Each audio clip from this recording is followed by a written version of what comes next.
figures, I would imagine. Yeah. Rushanara. Thank you, Chair. I've got some questions on, further questions on the mini budget, and then I've got some on PPE contracts.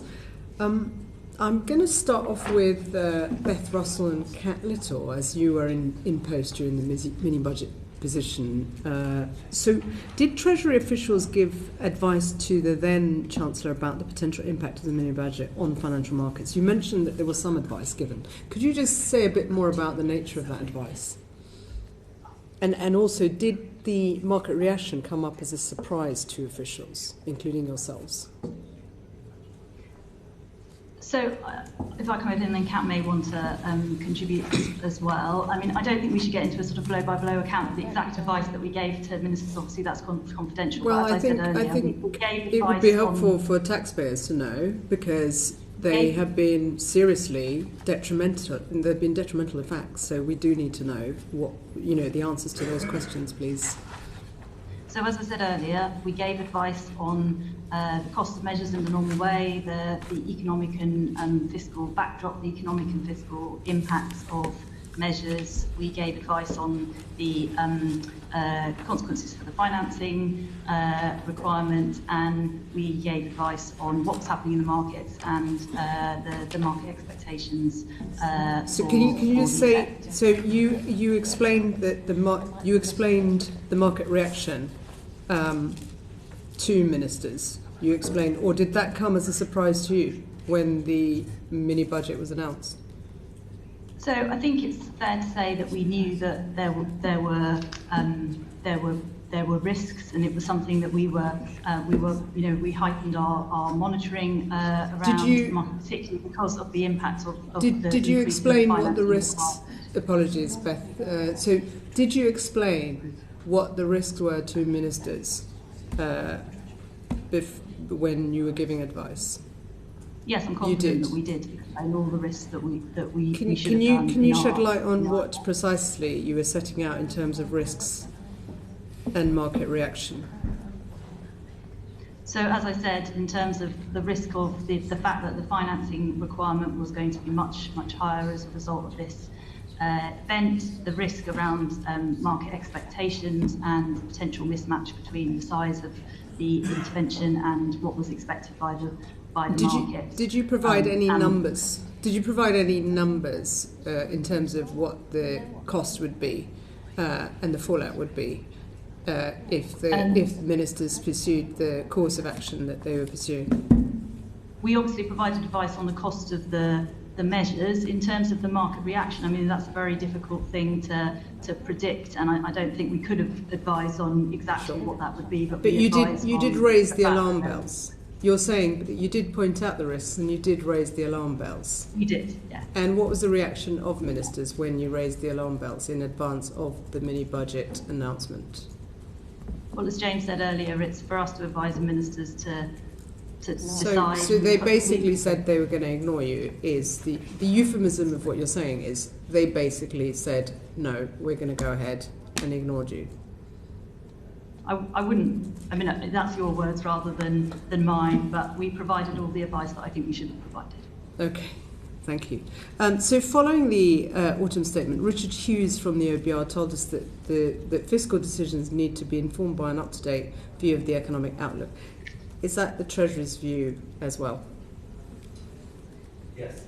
Okay. Do you want me to answer that again? So, I mean, as James said earlier, I mean, I think we'd always advise that any significant fiscal intervention should ideally be accompanied by a forecast. As James said, that's not always possible if you have to operate at speed for some particular reason, like we did during COVID. Yeah. But in this instance, we advised on the benefits of doing a forecast, the issues of moving away from that, but ultimately it's a decision for ministers to take. And Richard Hughes also pointed out to other instances like the health and social care levy and of course the mini budget. So we all recognise in emergencies like COVID there can be exceptions made. Do you think it's good practice for the Treasury to accompany any announcements of significant fiscal measures such as those with an OBR forecast?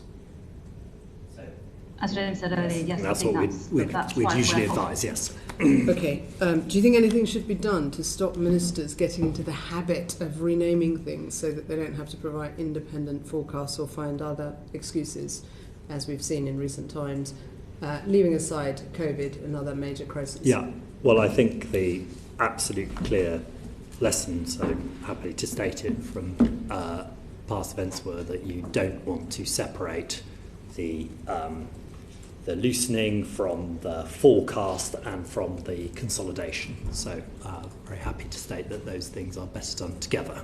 Okay, thank you, James. So the one other question on this is in his evidence to the Lords Economic Affairs Committee, the Governor of the Bank of England noted that Treasury officials, as is usual, briefed the MPC at its meeting of the government's position and upcoming growth plan. The Governor said that I do not think that Treasury officials were clear on what was going to be in it at that point. What did the Treasury officials know? Because it seems like it's quite different from what, Beth, you were talking about earlier.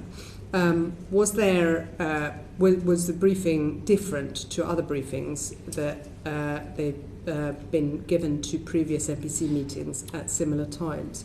It would be helpful if you can clarify. Yeah, no. This. Let me try and do just that. So, as the Governor said, the Treasury representative attended the MPC meetings as per usual. But I think pertinent to your last question, I think what was different was there was no OBR forecast, Sure. and that has, it's worth saying, has a number of implications. So, firstly, you can't see what's happening in context, so you don't see it with the wider forecast of both the economic and the fiscal position, and you can't see the OBR's views of the impact of your measures on the economy. But the second side of it, which I think is what the Governor was referring to, is that when you do an event with the OBR, Yep. you have to essentially decide your major measures relatively sooner.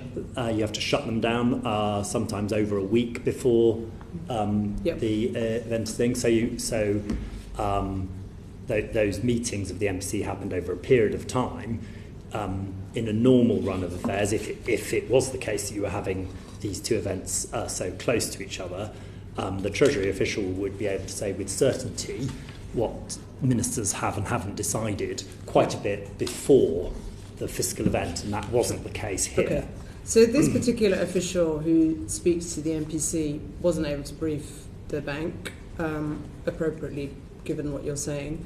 And the advice that Beth Russell and colleagues were giving ministers, setting out some of the concerns, and to quote, officials advise ministers decide, and ministers obviously decided, my words, but decided to ignore that advice. That didn't feed in to the Governor of the Bank of England either. Is that right? Am I understanding this correctly? The advice that ministers received, with alarm bells being raised by Beth Russell and others, that went to ministers, but it didn't go. The bank didn't receive that information. I think Okay, it's not. I thank don't think you. it's quite. Sorry? I don't think it's quite. Lots of different things going on. Sure, but actually that would have been quite helpful for the bank to know about, but that's not what happened. Okay, just turning on to, I've got some questions about, one question. The growth plan saw the publication of Table 4.3 on the illustrative effects on tax receipts of hypothetical higher GDP. Who asked for this table, and was an apparently technical table there for purely political purposes? Perhaps again, those officials who were there at the time can answer that. I'm not quite sure which table you're referring to, so it might be something that we need to. It's in the growth plan, It's Table 4.3. It's the one that shows the beneficial impact on tax receipts of growth, hypothetically. Illustrative effects on tax receipts of higher GDP growth. It's in the plan that was written, the growth plan. I mean, I don't know exactly what the table is either, but it's probably worth saying that... well, the table is produced by your department, no, indeed, with but respect. it's and before turning up to this committee, the least this committee could expect is that officials read the documents and turn up, knowing a table that is highly sensitive and seems purely political, that you're able to understand what that question is about. Certainly, I was going to try and help them. Okay, try and do so do you want to try and answer that, please? Yeah, so it's... I was just going to say that the growth forecast that used in a fiscal event like we just did in the autumn statement has to go off the OBR's growth forecast. But there was no OBR forecast, so so it comes back round to that. Could somebody please try and answer this question? And if you don't, could you write to us? Because, what we're trying to establish is whether the Treasury was being leaned on to produce something that looks technical but actually was purely political, which had major ramifications on our economy, on our citizens. And we need to understand that your independence and your objectivity isn't compromised, and going forward isn't compromised, because it's hugely damaging for our economy and our politics, for that matter. Is it something you can write to us about? Certainly, yes. Thank you. Turning to PPE contracts, was the fast-track programming in PPE equipment, where cross-government PPE teams established a high-priority lane to assess the process potential, to process potential leads referred by government officials, ministers, officers, MPs, Lords and senior NHS staff, a mistake with the benefit of hindsight? So I'm going to ask my colleague Kat Little to answer that question, because she's well versed in it, and in it I think she can set out what the Treasury's role was and wasn't in that example. Yeah, I mean, just to recap, I know, Kat Little, you responded to some of the questions I raised in December 2021. In September 2020, I raised the issues about PPE contracts with the then Prime Minister Boris Johnson, and about some of the political dimensions to contracts. And in that session in 2021, you set out that the way in which Department for Health had issued contracts were not what you had in mind. You were aware of that. In the light of what's recently been exposed, including the Baroness Moan case, could you just tell us whether, with the benefit of hindsight, this was a mistake, this approach? So, and I don't want to repeat some of the conversation that we've had in the past for obvious reasons, for the efficiency of time, but I would just emphasise that our role on PPE was to firstly ensure that funding was in place, and we took a very early decision that said we really needed to make sure that the funding was available, because we felt that any delays would have actually increased the risks of PPE not being available on the front line, and that the risks associated with providing a very generous material envelope to the Department of Health were outweighed by the risks to public health. And so it was a very exceptional, unique thing for the Treasury to do in the first place, and that's why we put in place quite a lot of additional arrangements and conditions. As I said to this committee last December, I was never made aware of the high priority lane.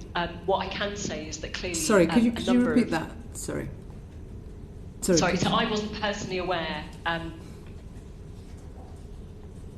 as I said to you last year, of this being a procurement route or an accelerated procurement route. Once the Treasury provides funding, it's over to the departments to make sure that they're complying with managing public money and good commercial practice. However, clearly we've had a number of reviews into PPE and the commercial practices undertaken. We've had an NAO report which went to the PAC earlier this year, and also the Boardman review led independently by Nigel Boardman as part of the Cabinet Office. And I think there are a number of big lessons learned which I know that the government has accepted and the Department of Health is following through on. And I think there are definitely lessons learned in the way in which the high priority lane was applied. Are there any specific additional lessons for the Treasury to learn from the PPE contracts initiated by Baroness Moan to the company PPE Medro? Not on that specific contract. As I said to you before, though, there are several other lessons learned that we have worked very closely with both the Department of Health and the Cabinet Office on, and in particular, the four that we've been most closely involved in is firstly making sure that we've got an integrated stock management system within the Department of Health that talks to its general ledger. That wasn't the case at the time that the increase in PPE purchasing was started. We also learned that the spending control framework is incredibly flexible, but you do need to put in place further checks and balances when we provide additional delegations to departments. We also learned that the integration of complex commercial specialists into the design and procurement processes right up front was critical, and we learned that across quite a lot of the procurement that was undertaken during COVID. Thank you. Thank you very much, Rushanara. John. Thank you, Chair. Can I turn to the issue of financial sanctions?